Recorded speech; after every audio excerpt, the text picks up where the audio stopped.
Topic मैं बताने जा रहा हूं वो है find the sum of each of the following. यहाँ पे जितना भी क्वेश्चन आपको दिख रहा है, पहले मैंने एक काम ये किया है कि एक ही टॉपिक पे 3 क्वेश्चन बता देता हूँ, ताकि हो सकता है आपको पहला ना समझ में आए तो दूसरा मौका है आपके पास, और दूसरा ना समझ में आए तो तीसरा है मौका आपके पास।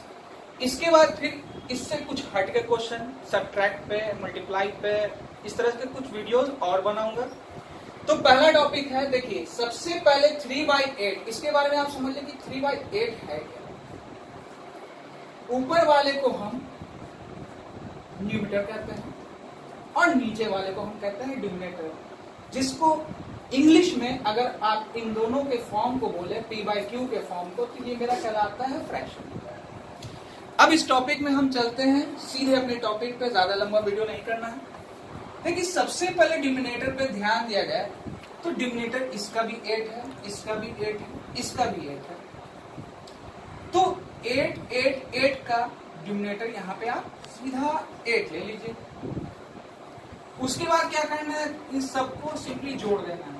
3 और 1 जोड़ेंगे 4, 4 और 5 जोड़ेंगे 9, आंसर हो गया 9/8। उसके बाद सेम प्रोसेस इसी तरह से है, सबका डिनोमिनेटर 5 है, एज अ कॉमन 5।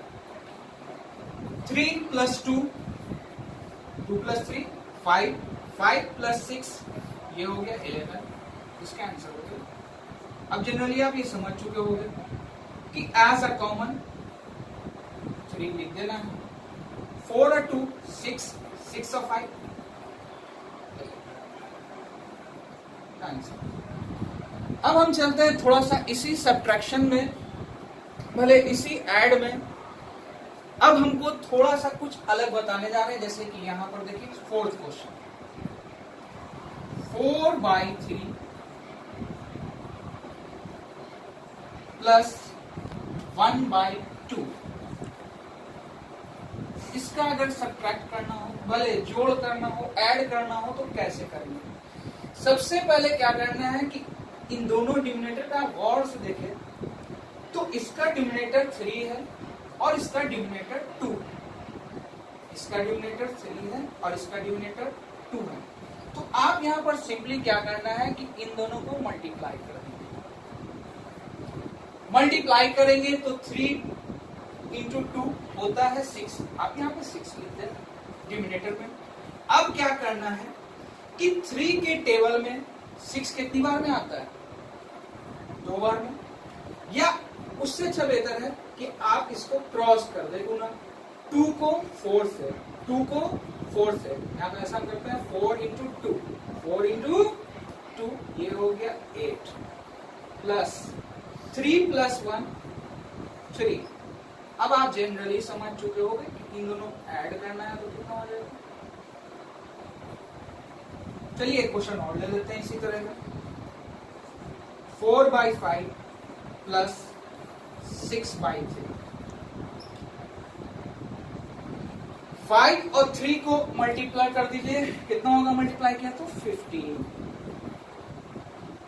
अब आइए 3 4 12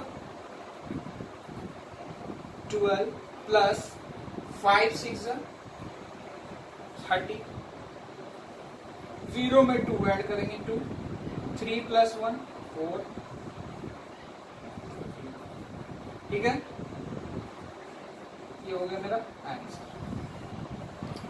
अब आते हैं, आपने यहां पर देखा कि ये 2 अलग अलग डिजिट के नंबर है, 5 और 3। कुछ क्वेश्चन ऐसे भी हो सकते हैं, जैसे कि सपोज दैट 4/5 + 6/10। आपने देखा होगा कि 5 की टेबल में 10 आता है। अभी मैंने जो बताया एक सिमिलर, फिर कुछ 2 अलग नंबर, ठीक, ऑड और इवन नंबर। अब यहाँ पर आप देख रहे हैं कि 5 और 10, 5 की टेबल में 10 भी आता है। तो ऐसा कीजिए, सबसे पहले 5 और 10 का एलसीएम निकालिए, इसका एलसीएम 10 आएगा। तो देखिए सबसे पहले 5 1 = 5, 5 2 = 10, इन तीनों को मल्टीप्लाई कर दीजिए, कितना हुआ 10। हम जनरली सीधा 10 रख भी सकते थे। अगर मान लिया 15 होता तो इसका एलसीएम 15, अगर 20 होता है तो 20, 30 होता है तो 30। अब आते हैं 5 के टेबल में 10 कितनी बार आता है, टेबल पढ़ा 5 1 5 5 2 10 यानी 2 टाइम्स में, तो 4 को 2 से इससे इंटू कर देना है। 5 के टेबल में 10 कितनी बार में है, 2 बार में ना, तो 4 2 8 प्लस 10 के टेबल में 10 ऑलरेडी 1 टाइम्स में आता है, इसलिए इसको 6 को 1 से अगर मल्टीप्लाई करेंगे तो ये होगा 6। अब इन दोनों को ऐड किया 14/10। और एक बात यहां पर ध्यान देना है कि ये दोनों नंबर कट रहा है, किसी एक ही टेबल से, एक ही डिजिट से ये दोनों नंबर कट रहा है, तो इसको आप काट भी सकते हो। 2 के टेबल में 7 बार में, और ये कितनी बार में, 5 बार में। आप 2 का टेबल अगर पढ़ते हैं तो 2 7 14 होता है और 2 5 10 होता है। आप ये 2 ऐसे भी उड़ा सकते हो, 7/5 ऐसा ओरिजिनल इसका आंसर।